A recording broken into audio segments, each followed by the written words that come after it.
IPO लगाने से पहले अगर आप आज भी वही सेम मिस्टेक्स को दोहरा रहे हैं तो इस बार आपका लॉस बहुत बड़ा हो सकता है, क्योंकि अगर आप इस बार बीजीएमपी के अकॉर्डिंग आईपीओ को लगाने की सोच रहे हो तो इस बार इस मिस्टेक को दोहराना बंद कर दीजिए, क्योंकि आज के इस वीडियो में मैं आपको एक ऐसी सच्चाई बताने वाला हूं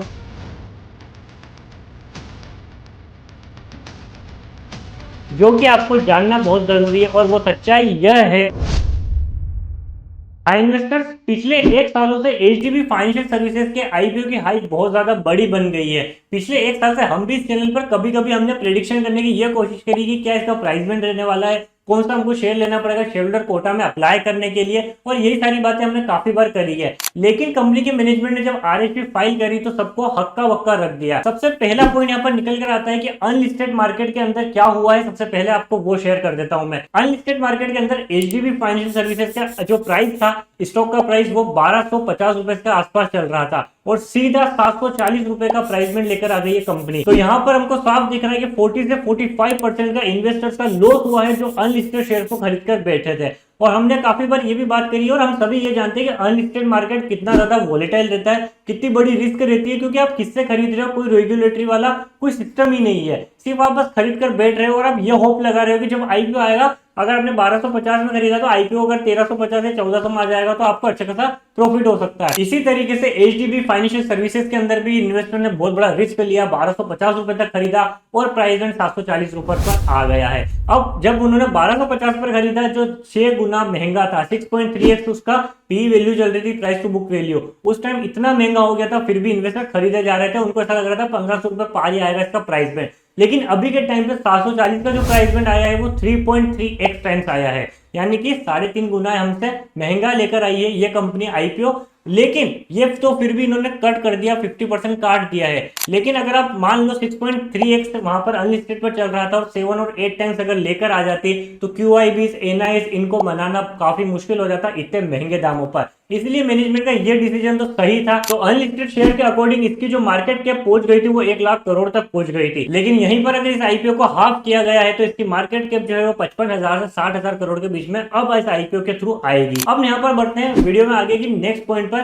कि यहाँ पर ये क्वेश्चन निकल कर आता है कि अगर एचडीएफसी बैंक खुद ये लोन वाला काम कर रही है, खुद फाइनेंस वाला काम कर रही है, तो एचडीबी फाइनेंशियल सर्विसेज को यहाँ पर क्यों इंट्रोड्यूस किया गया, इसकी जरूरत क्या थी। अगर आपके पास कोई भी बैंक है, यानी कि एचडीएफसी बैंक को लेकर चलते हैं, तो वहां पर जितना भी कैश आता है, जितना भी डिपॉजिट होता है, बैंक उसी पैसे को कहीं ना कहीं इन्वेस्ट कर पैसा कमाती है। लेकिन बैंक में यहाँ पर एक रूल ये होता है कि आपको 22% पैसा सेव कर रखना पड़ेगा ताकि इमरजेंसी के अंदर काम आ सके, और आप बचा कुचा जितना भी पैसा है यहाँ पर 78% यहाँ पर मार्केट के अंदर लगाकर, बॉन्ड्स के अंदर लगाकर रिटर्न कमा सकते हैं। लेकिन इसी चीज को कम करने के लिए एचडीबी फाइनेंशियल सर्विसेज एक एनबीएफसी कंपनी है और यहाँ पर कोई रूल्स रेगुलेशन नहीं होती है। यहाँ पर आप 100% पैसा उधार लेकर 100% ही पैसे को काम पर लगा सकते हो, जिससे बहुत अच्छा रिटर्न बन जाता है। और बैंक में काफी सारे रूल्स एंड रेगुलेशन होते हैं जो कि आरबीआई के अंडर में आते हैं। तो ये हो गई मेन बिजनेस की बात। अगर आपको मैं इसकी ब्रांचेस बताऊं तो 1700 से भी ज्यादा ब्रांचेस है और 20 बड़ी बड़ी सिटीज के अंदर भी ब्रांचेस है। तो कंपनी का बिजनेस तो हम स्ट्रॉन्ग कह ही सकते हैं, लेकिन यहाँ पर कंपनी फंडामेंटली वीक आती है। हम बात करते हैं पॉइंट 3 के अंदर बजाज फाइनेंस वर्सेस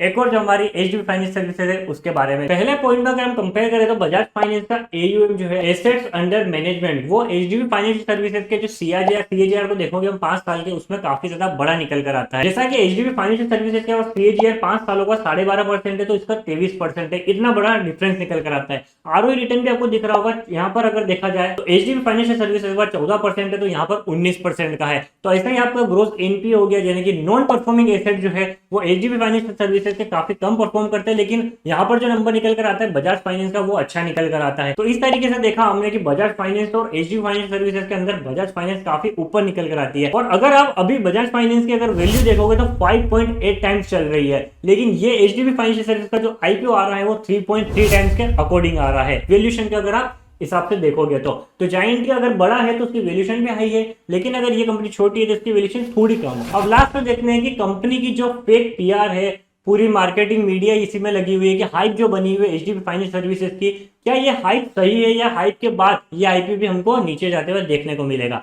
देखो सबसे पहले तो हमने वो ये चीज कंसीडर करनी पड़ेगी कि 3.3 टाइम्स की इसकी book price to book value लेकर आई है कंपनी। तो हो सकता है इसका जाइंट अगर 5.8 टाइम्स है तो 4 टाइम्स ये भी जा सकती है। यानी कि ये यहाँ से हमको एक चीज दिख रही है कि प्राइस टू बुक वैल्यू तो ठीक है, इतनी तो होनी ही चाहिए। लेकिन सेकंड चीज ये कि जितनी भी इसकी हाइप और फेक मीडिया की पीआर की वजह से इस आईपीओ को जितना पुश किया जा रहा है उतना खास ये आईपीओ है नहीं, क्योंकि इसका बहुत बड़ा जाइंट भी बैठा हुआ है। और आपको जब ये आईपीओ लिस्ट हो जाएगा तो हो सकता है थोड़ा कम प्राइस में भी ये आपको स्टॉक देखने को मिल सकता है। अभी जैसा कि हमने देखा कि अमेरिका ने ईरान के ऊपर भी वॉर छेड़ दी है, उसकी वजह से हमने इसकी जीएमपी डाउन होते हुए दिखी। क्योंकि जब इसके आईपीओ आया था तो 104 रुपए की इसकी जीएमपी चल रही थी और वो 43 रुपीज पे आ गई है। तो यहाँ पर दिख रहा है कि वॉलेटिलिटी बहुत ज्यादा है जीएमपी के अंदर, क्योंकि मार्केट बहुत साथ नहीं दे रहा है। और अगर मार्केट के अंदर वॉलेटिलिटी आ भी जाती है तो इसकी जीएमपी जो है वो काफी बड़ा चढ़ाकर बताई जा रही है। इतना ये लिस्ट होने के चांस नहीं लग रहे हैं, लेकिन फिर भी बड़े बड़े जब प्लेयर्स आएंगे तो एक बार तो स्पाइक मारता ही मारता है, कौन सा भी आईपीओ हो ना हो।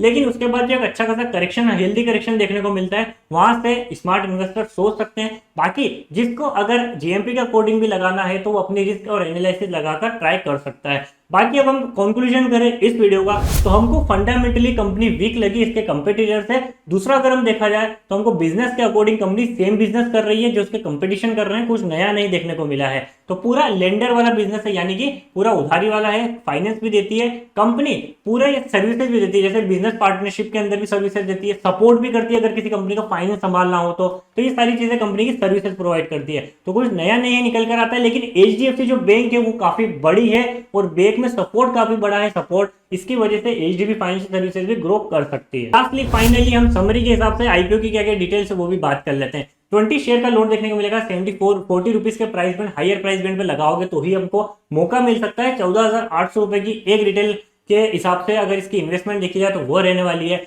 35% रिटेलर्स का रहने वाला है और उतना ही क्यूआईबी का जो 50% रहता ही है और बाकी बचा हुआ एनआईएस का रहने वाला है। तो इस हिसाब से इसकी ये समरी थी। मैं डिस्क्रिप्शन में लिंक डाल दूंगा, वहां से आपको पूरा आईपीओ की पूरी समरी देखने को मिल जाएगी। आपको लॉन्ग टर्म के लिए ठीक है, बट शॉर्ट टर्म के लिए काफी महंगी इन्वेस्टमेंट हो सकती है। एनबीएफसी काफी तरह की बैठी हुई है मार्केट के अंदर और मार्केट जब जब करेक्ट होता है तो अच्छा मौका होता ही होता है एनबीएफसी के अंदर। बाकी डिसीजन आगे से आपका है, आपको क्या सोचना है, क्या समझना है, अपना रिस्क एनालिसिस लगाकर ही मुझे कमेंट सेक्शन में जरूर से बताना आपका क्या विचार है। बाकी अगर वीडियो पसंद है जिसको लाइक करना, दोस्तों को शेयर करना, चैनल में तो सब्सक्राइब करके जाना। मैं मिलता हूं आपसे नेक्स्ट वाली वीडियो के अंदर, तब तक के लिए बाय बाय।